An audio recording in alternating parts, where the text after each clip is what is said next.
Welcome to the Standard Deviations podcast, presented by Orion Advisor Solutions and hosted by Dr. Daniel Crosby, Orion's Chief Behavioral Officer and New York Times best-selling author. Each week, Dr. Crosby interviews a fascinating new guest on a range of compelling topics, from literature to psychology to financial wellness. To learn more about Dr. Crosby's behavioral finance work at Orion, visit www.orion.com. Hello and welcome to the Standard Deviations podcast. I'm your host, Dr. Daniel Crosby, and today I'm lucky to be joined by Dr. Kristy Archuleta, a pioneer in the financial therapy space. She has founded or co-founded two financial therapy financial planning programs at Kansas State and the University of Georgia. She's the co-founder of the Financial Therapy Association, as well as the Journal of Financial Therapy, and she's here today to assuage all of our financial anxiety. Easy for me to say. Welcome to the show, Doc. Thank you so much. It's great to be here. It is wonderful to talk to you. And we probably should have waited to do this in person. You're right down the street. But look, I'm glad that you. We'll do it. We'll chop it up again soon. But I didn't even think about it. You're like an hour away. I know. I didn't think about that either. Next time. It's not often here that I get to talk to one of a pioneer of a whole new discipline. And you're one of the co-founders of financial therapy. And I'm just curious, as we begin, to hear the origin story of this unique discipline. Can you tell us a bit about how you had this idea? Tell us a bit about you and your co-founder and how y'all had the idea to start this movement and why you felt it was necessary.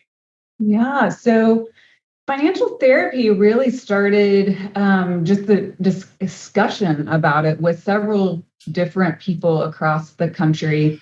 And there were several people, some of whom you've even had on your own podcast, who were part of that conversation several years ago. And there was a small group of people. The Clonces, for example, were there. Rick Kaler, Sonia Britt, Luter, John Crable, Dottie Durbin. And I know I'm leaving some people out, and I don't mean to, but we might be here all day if we work on my memory.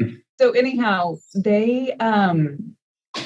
we came together to talk about okay, we're interested. There's something going on here. People are doing this work. So some of the people who were here at this meeting were people who were actually practicing. They were thinking, we're the only ones that are doing this. And they weren't connected. They didn't realize there were other people who were doing this. There were people who were studying this topic or who were beginning to study this topic. And so that's kind of how this whole let's maybe develop something that's a little bit more official happened. And that's really how the Financial Therapy Association started. I kind of found my way into this area because I didn't know any better that it wasn't an area. But I have a background in marriage and family therapy. And as an undergraduate student, I was going to school. I knew if I wanted to become a marriage and family therapist, I knew that meant I needed to go to graduate school. So I was on the pathway in my undergraduate work in a program designed to help me move into a master's level marriage and family therapy program. But while I was in my undergrad program, I also was doing a business management minor. And I found that I loved accounting and I liked what I was learning. And I really thought, well, maybe I should just change my major. I seem to be kind of good at it. I really like it. But I really couldn't see myself sitting in a cubicle. And so I kind of struggled with that. And then I also recognized that, like any good planner, how long it would take me to graduate. And it was going to be a little longer than I was wanting to stay in undergrad. And so around the same time, there was this marriage initiative in the state of Oklahoma at that time. And that's where I went to school, and I was born and raised there. And there were these marriage and family therapists that had come to campus to talk, and they talked about how money was one of the biggest issues that couples fight about. And I was like, whoa, wow. And I just remember walking back to my house that night thinking, this is how I can merge the two. I can be a marriage and family therapist and work with money issues. And that might really, kind of satisfy my interest in both of these areas. Well, then I started looking for graduate programs that, did this, and there were none. And so I found programs that had financial planning programs and marriage and family therapy programs. And those were really where I targeted both master's and PhD. And I ended up at Kansas State. And that's where I did both my master's and my PhD, and then was on faculty in the financial planning program there for 10 years. Wow. So I feel like I met some of the right people at the right time. And that's how I got involved and then got to be part of this movement and really be on the very beginning side of that with these people that are experts and really, we hear about them and see them published all the time now. And so really contributing in many ways as thought leaders and as scholars to this area of work. So when you study the history of different academic movements, I think it's fascinating how many times there's almost this simultaneous discovery. And it seems like you talked about that a bit here. You've got, you and Dr. Luter and the Clances and different people all sort of arriving at the same place at the same time. I think that one thing that I and perhaps others struggle with is how to sort of define the lines of demarcation between financial planning, financial therapy, and therapy. Mm-hmm. Where's sort of the bright line?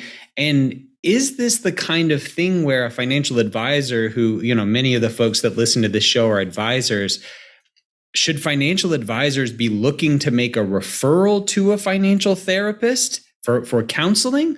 Or is this primarily an academic discipline that sort of disseminates information to more traditional therapists? How do you think about those lines? Yeah, that's a really good question. So there are definitely lines. So we like to talk about how there's therapy in terms of how you and I were trained to we assess, we diagnose, and we treat. And then there's also being therapeutic, which is really just being human with someone else, being kind and non-judgmental and caring and courageous. And so we can take a lot of therapeutic techniques and borrow those from mental health, and we can utilize those in with our financial planning clients and our financial counseling clients without assessing, diagnosing, and treating those disorders that mental health therapists are specifically trained to deal with. So I talk about this a lot with planners, especially planners who are interested in really that emotional and the human side of things, and where is that line, and how do you know if you're crossing that? And so one of the things that talk about is, what are you trained to do? What is your training? And then what do you feel comfortable in doing? And if you feel uncomfortable doing something, that means that you're probably pushing your scope of practice. And so that's really what we want to define, is what is your scope of practice and what is it that you're able to do? Because you can certainly utilize tools and techniques, AKA interventions. The word interventions I find scares planners. Yeah, definitely. But really, that's what it is. It's tools and techniques that are intervening into helping people change behavior to really move and meet their goals. And as financial planners, that's what we're doing. We are helping people meet their goals, and meeting goals really encompasses some sort of change that has to happen. If we really think about change very broadly, we can think about change in terms of doing something very small. We can think about changes, making some big changes, doing something really different, or having to maintain doing more of something that they're already doing. And so very rarely can you just stay static and meet a goal, no matter how you're looking at it. And so the client's having to do something. And so if we think of ourselves as change agents, then we have to utilize tools that help us become those change agents. And we want to utilize those tools and techniques that are useful, that have been found effective, but we're using them to help create those financial changes. And that really encompasses financial behavior, it encompasses relationships, emotions, thinking, or thought processes, and then how all of those are interplaying together. So I'll speak at the risk of angering some of my colleagues. I'll speak for psychologists and mental health professionals broadly and say that I'm not sure there's another group of people that's that out of touch with money as mental health professionals. I mean, you don't become a psychologist or a mental health professional, A, because you love money, or B, because you necessarily have a very deep understanding of it. So it's definitely clear to me where a mental health professional would be in over their head and want to make a referral to a financial therapist. What about on the financial planner, financial advisor side? What's a concrete example of a presenting concern that's perhaps out of the scope of their practice, but not yet so fully mental health focused that it would be sort of the bailiwick of a psychologist? Yeah. So if I understand your question correctly, I think there's several things you might say, okay, what's beyond my scope? Where are we not doing? And I think when your clients are not making any progress, maybe there's so much conflict within the family that could be an issue that is hindering them making progress. And so then you might want to refer to a mental health expert or a relationship expert, like a marriage and family therapist or a psychologist.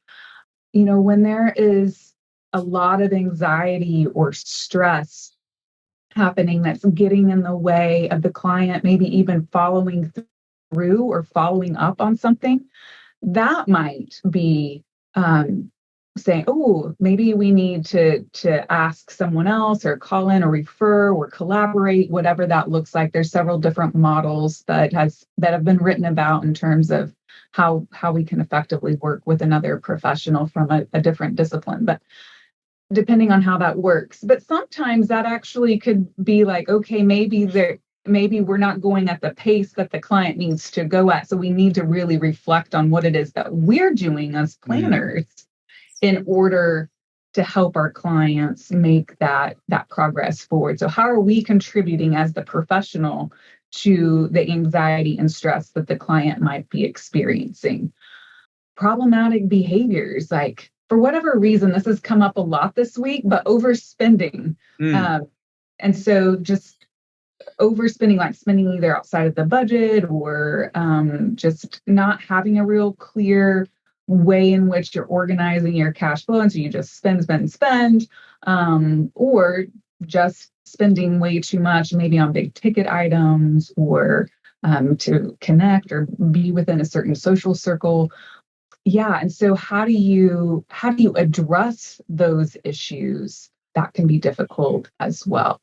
A couple of other things that have also come up along kind of with stress and anxiety, and I think this has really been exacerbated by COVID, is depression. Yeah. And that social isolation, that and maybe even social comparison. There's a lot of contributing factors, of course, but just so those depressive symptoms and being watchful and mindful of those issues that are going on. And as a financial professional, I think sometimes it's easy to say, well, I don't deal with that kind of stuff. But as the financial professional, you might be the first person who recognizes some of these issues, just like you might be the first person who recognizes some sort of cognitive decline in an aging person or something like that. You might be the first person that the client has confided in, or you have observed something that causes you concern. And that's for a number of reasons. One of them is that they feel like they can be vulnerable with you. They're sharing one of the most intimate parts of their life, which is their financial situation. And so that's a really big component of their life that they're sharing with you that they've really never talked about with anyone else, because in this society, we don't really talk about money. We might show it, but we don't talk about it. And so being that trusted person that they have in their life, you might learn some things that you weren't ready to hear, maybe didn't want to know, don't know how to handle, but they might fall in one of those categories that really raise some concerns. I always think about this accountant that I used to work for a long, long time ago. This was before I even ever went to grad school. But I remember him coming out of his office one day saying, I don't understand why people tell me this stuff. I don't want to know. And I think a couple had just left. And I don't want to know this stuff. They tell me way too much. And what am I supposed to do about it? And it was like, well, they probably don't talk about this stuff with anyone else but you. And so you are their trusted person that they go to. So of course, they're going to tell you their whole family's story and all of the strife that they're experiencing, because they're sharing the thing that they've been told their whole lives not to talk to anyone about, and that's their financial situation. Well, I think you make a brilliant point here, because the way that mental health is stigmatized, I can promise you that there are people who would go see a financial professional way before they would ever, go see a therapist.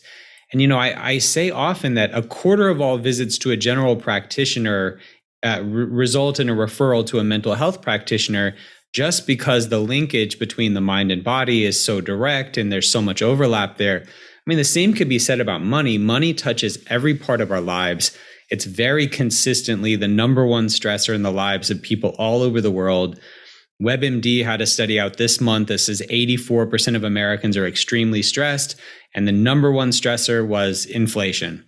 And so, we are in a position of power, but also a position of responsibility as financial professionals.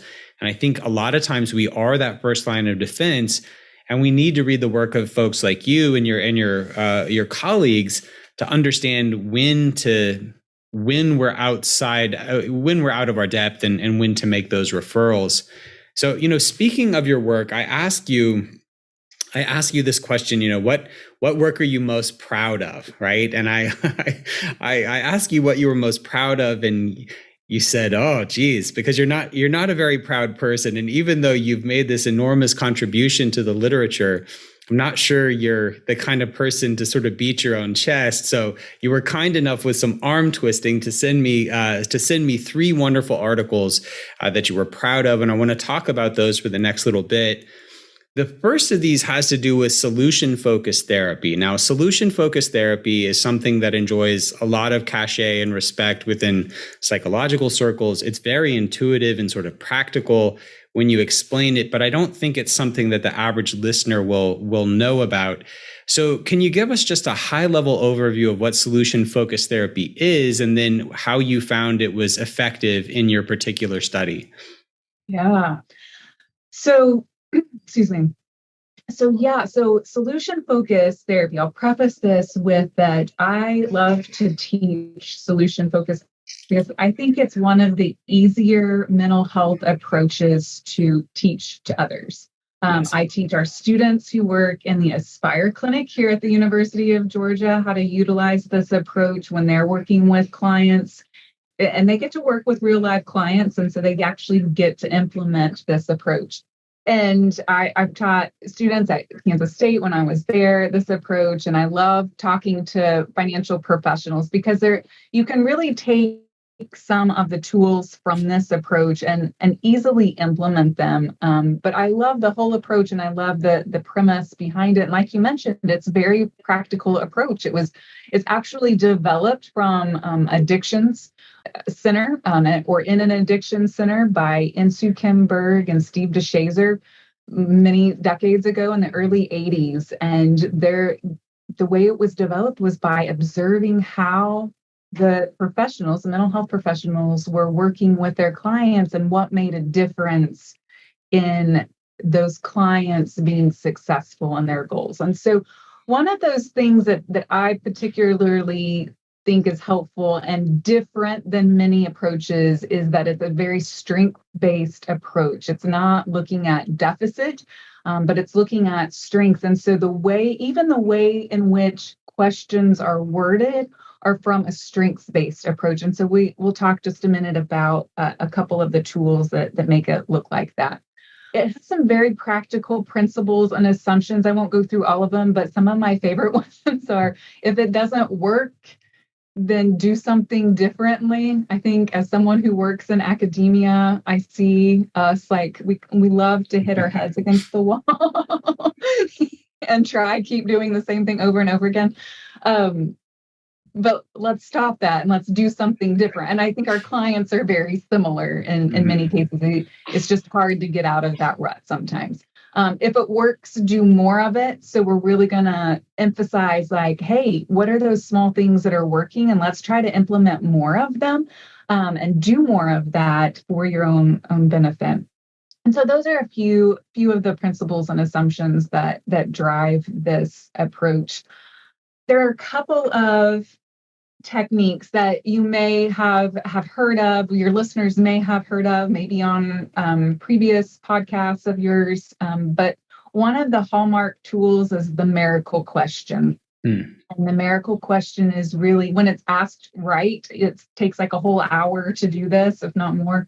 And it's kind of, you get into this hypnotic stage. You're not doing hypnosis. There's no hypnosis involved, but I say hypnotic, like more like relaxed stage. And people who are really good at that, ask the question real slow and in a calm voice, and have a real rhythm in which they ask it. And they really set up the person to visualize themselves going to bed and then having this miracle or shift that happens in the night.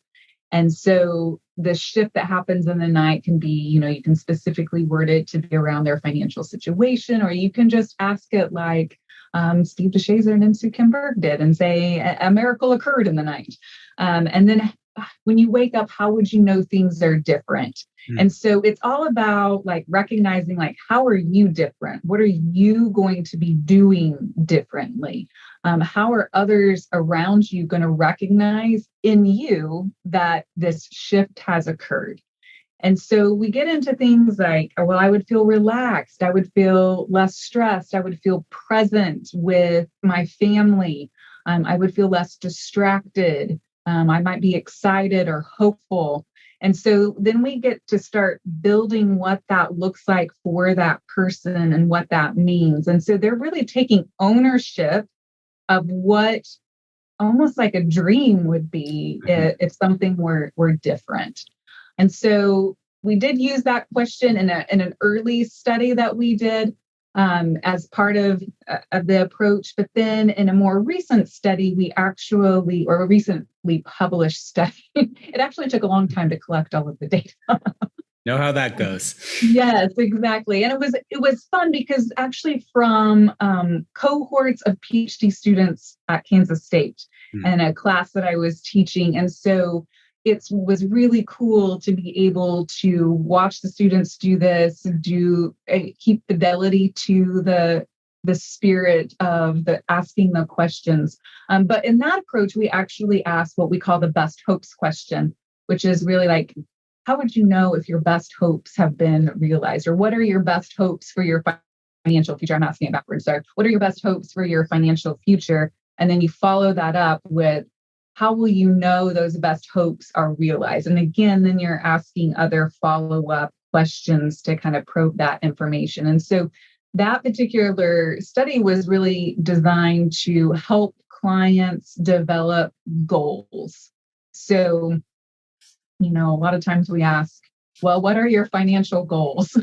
And I don't know, maybe clients are different that go to some of your listeners, but a lot of times when I've worked with them or when they come to the Aspire clinic, they're like, I don't know what my goals are, or my goals are to retire by the time I'm 60. Yep. And it's like, oh, okay. What does that really mean? And how are you going to know, besides the fact that you're 60, that you can retire and that you're going to be doing the things that you really want to be doing? So that's kind of the briefer version that was borrowed from they're called the Brief Group in the UK. And they developed they designed it to be a shorter method because of how they had to work with clients, and they went into schools and asked these questions, and they sometimes got one shot to work with the students and their parents. And so they just needed a briefer way in which they could utilize that solution focused approach. And so that was one way that they did it. But I think it fits really well in financial planning as well, because it is very practical, and it's a different way of asking questions. But it's getting at that same, like, okay, let's talk about what your financial goals here. Well, how's this going to be most useful to you? But getting them to really think about what's happening for them. Another tool or technique that is very hallmark to solution focus are scaling questions. And scaling questions can be very, very thought-provoking. So on a scale from 0 to 10, 0 being I'm not doing anything at all, 10 being I've accomplished this, where are you? Or you can ask I love scaling questions because you can ask it about anything, like how are you feeling? Or, what kind of progress are you making? Or how confident are you about doing this week?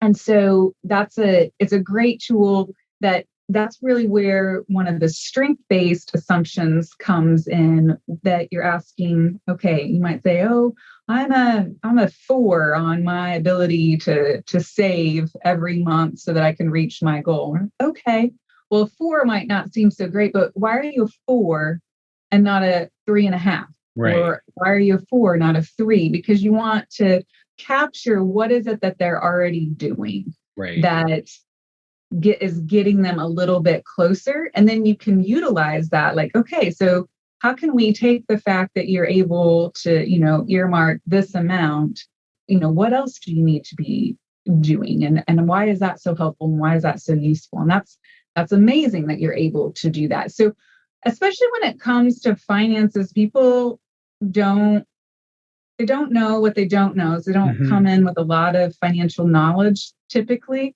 That's why they hired you to be their financial professional, because if they knew what they were doing, they could do it themselves. But they've come to you because they might not have very much financial knowledge. And if they are financially knowledgeable, they're probably not very confident in their knowledge, or they might be overly confident in their knowledge, and then they really don't have that much knowledge. So, there's a couple of different ways in which people come, or why they come into the process. So, but this is very helpful in helping people really, like, oh, I am doing something that maybe I haven't recognized that I'm doing. And it also takes a relational perspective. Like, so how, if you're friends, what would your friends say? How would your friends say that you're doing? And so sometimes clients will say, well, I don't talk about it with my friends, so they have no idea. Well, it's not about your friends or your family knowing anything, because we live in a culture that we don't talk about it with anyone else, right? Yeah. So it's not about them knowing about it. It's like, what would they say about what they think? If you ask them, they'd probably say, oh yeah, she's doing great. She's very organized, so she's probably very on top. Or Dr. Crosby, yeah, he's totally on top of his finances because he's organized. He's obviously very successful. He's doing all of these things. And so it helps people recognize, again, their own strengths. And when we can get people to recognize their own strengths and get them to recognize what they can do either more of or differently, and it's their own idea, then they're going to be more likely to actually implement it. And so, all those plans that we give as financial advisors that then go home with our clients and get tucked into a drawer or saved on the computer, but never to be looked at again until the next time you meet with them. And you're like, oh, did you do any of these things? Oh, no, I did not do any of these things. Sometimes it's because they weren't ready to do it, thinking about stages of change. Sometimes it's not something that fit into their life at that point in time, or they didn't really feel confident in doing it. And that's because we didn't make space for that when we are working with our clients. And so then the third thing that I think is really important to this approach is helping clients think about what is it that they can do, and really thinking about that from a small steps perspective. Like, what's one small thing that you can do today to get you to start, if you need to increase your savings or whatever. What's one small thing that you can do today that will help you work towards that goal? And so you get them to brainstorm what it is that they're doing. Well, maybe I'm not going to get on Amazon today. Or maybe I'm going to forgo that latte that I normally get. And maybe when I go out with my friends, I'm going to get water instead. And so just any small thing, because when clients start recognizing they can do something to contribute to the process, and they're going to have more buy-in to the process, and they are going to feel more empowered to do it. And so this is one thing we're talking about with some of our service providers is, when you're taking, of course, these are brand new people working with clients, and so they want to fix everything. And so when you're taking more responsibility than your client is, then you're taking your client's power away from them to actually do the things that are good for them. They might be hard, but you've taken any power away from them to actually do those things and to contribute to their own successes. So there's so much that I love about this solution-focused piece. Like, studies have shown that people's number one fear when they go to see a financial professional is effectively being judged and condescended to. And I think, honestly, many times we fulfill those fears in a very real way. And I think in some respects, behavioral finance has been part of the problem and not part of the solution, because we've sort of cataloged all these ways that people deviate from rationality and all the silly things they do. And that's not especially helpful for anyone, especially someone in a room where there's a profound power differential and where they're already scared of being condescended to or judged. I love that even if you're that 6 out of 10, you're the 5 out of 10, that's still something. And that's something we can work with, diagnosing, finding those strengths, capitalizing on those strengths, making it positive, making it proactive, making it incremental. I think all of that empowers the client, and it just feels so different. Another piece I want to pick up on, and I was just really nodding sort of furiously to internally, when you talked about goals, I find when I talk to people about their financial goals, it's usually some variant of be rich, whatever that means. Right, be rich, have more than I have today, or retire, with, again, sort of very loose boundaries around what that means. You've done some work around goal setting and sort of improving the goal setting process. How can we get people to be a little bit more thoughtful about the goal setting process from what you've found? Yeah. So the segues very nicely, because we utilize the solution focus approach in helping people to set those goals.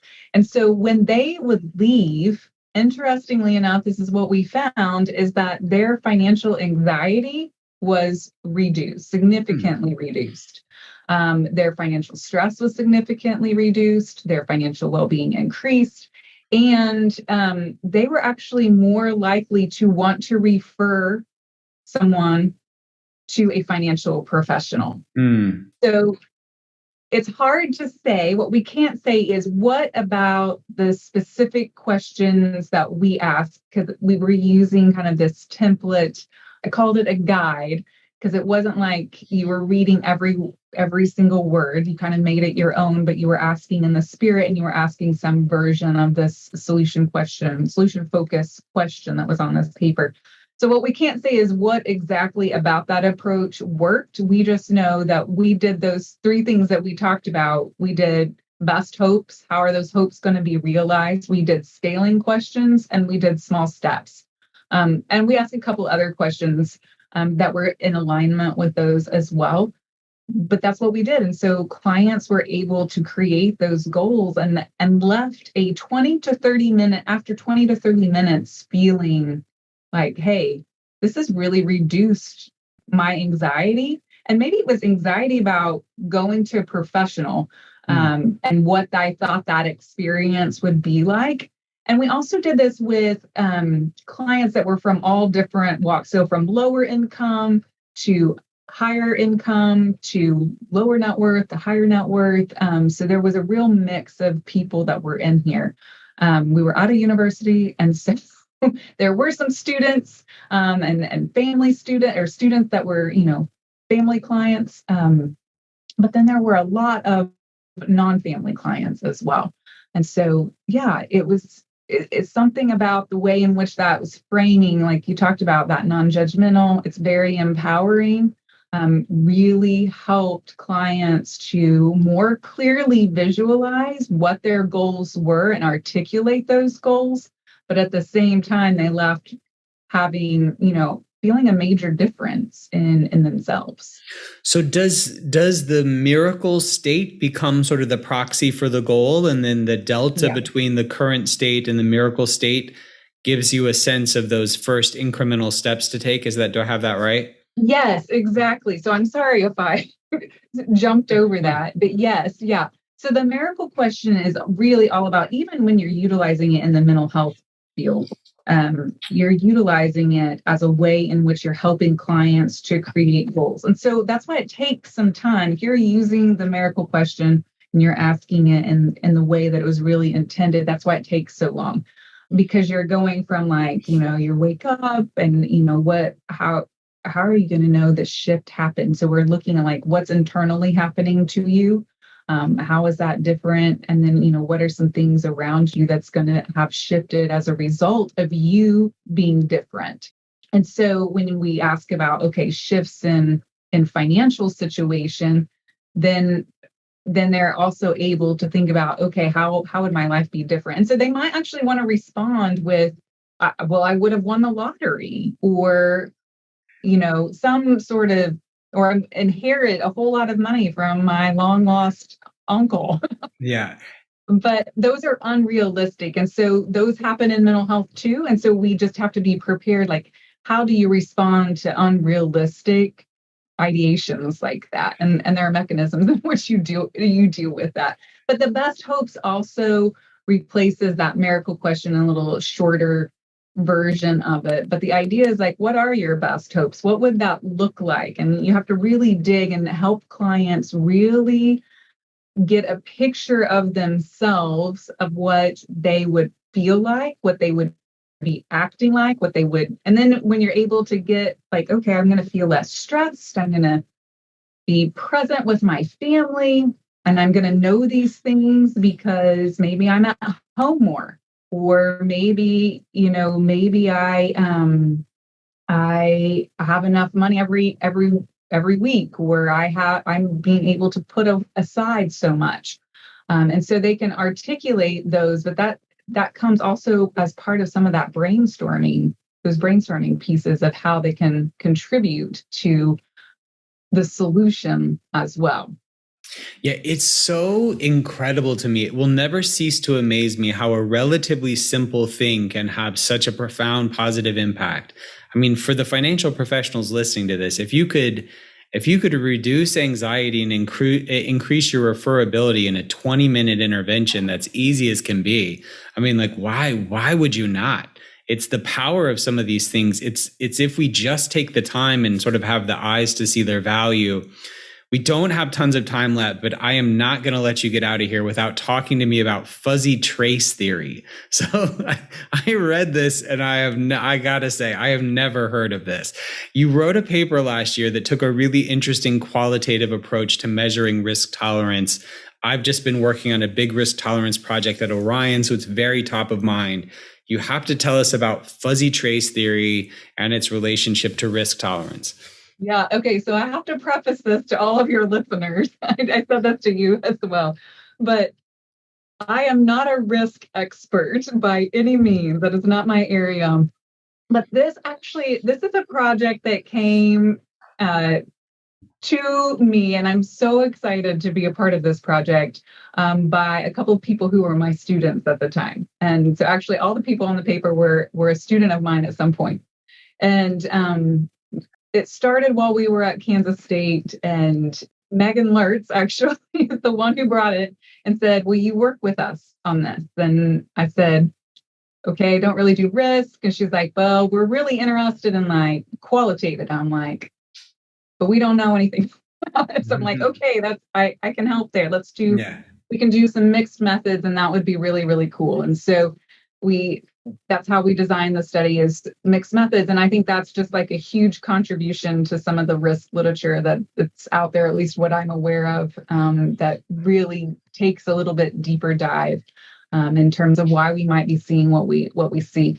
But she said, I want to use this theory called fuzzy trace theory. And I'm pretty for sure my reaction was just like yours. I started laughing. I was like, what is this theory? And what are you talking about? And so it is really a psycholinguistic theory of risky decision making that's developed by Dr. Reina. And she was a student of Kahneman's, actually. And so she actually developed this with, having him as a mentor, but then utilizing it to say that, okay, we have perceptions, and our vision of risk is like what the numbers are, like the numerical pieces. And then we have our values, like our personal values that we bring to the table. And then this gist, and the gist is really like my best way to describe it is like the shortcuts that our brain makes to make us make sense of things. Mm-hmm. And so in this study, we looked at risk and in terms of, especially in the qualitative part, and just really found that, the way in which clients perceive risk is really different than we tend to view risk as professionals and as scholars. So clients aren't really looking at risk from a probability standpoint, like we might be thinking about it, or rational capacity standpoint. Yeah. It's very laden with our values, or their values, I should say, clients' values in terms of how they're interpreting what risk looks like. And so it's just a really different way in which we looked at that, but super interesting. And so if you wanted to read more about it, it's in the Financial Planning Review. Given that we have this sort of mandate and this need to quantify risk at some level to give people an appropriate asset allocation, and I mean, I have observed it. I believe you. Like, I know that they think about these things in different ways. How do we sort of bridge that divide? If we have this sort of duty and this need to put some sort of computational end on it to create a sensible portfolio, but then that's not very reflective of perhaps their behavior or their experience of risk, how do we kind of start to bridge that gap? Yeah, I think we just have to ask more questions, and we need to follow up with qualitative questions or open-ended questions. So, you give them your risk assessment that you're getting this great numerical score. You can even ask, follow-up questions from that specific assessment that you're utilizing. But some common questions that you could ask is, like when you think about risk, what comes to mind? Or when you think about financial risk and your goals, what concerns you the most and why? So just digging in a little bit deeper to really start understanding, what does that number actually mean to them? Like, how were they thinking about this particular assessment? And when they're thinking about risk, like, what context are they thinking about it in? Mm-hmm. They've had a really bad experience, like lost all their money in the stock market, or they were in the housing crisis. That's probably had a pretty heavy way in which they now perceive risk.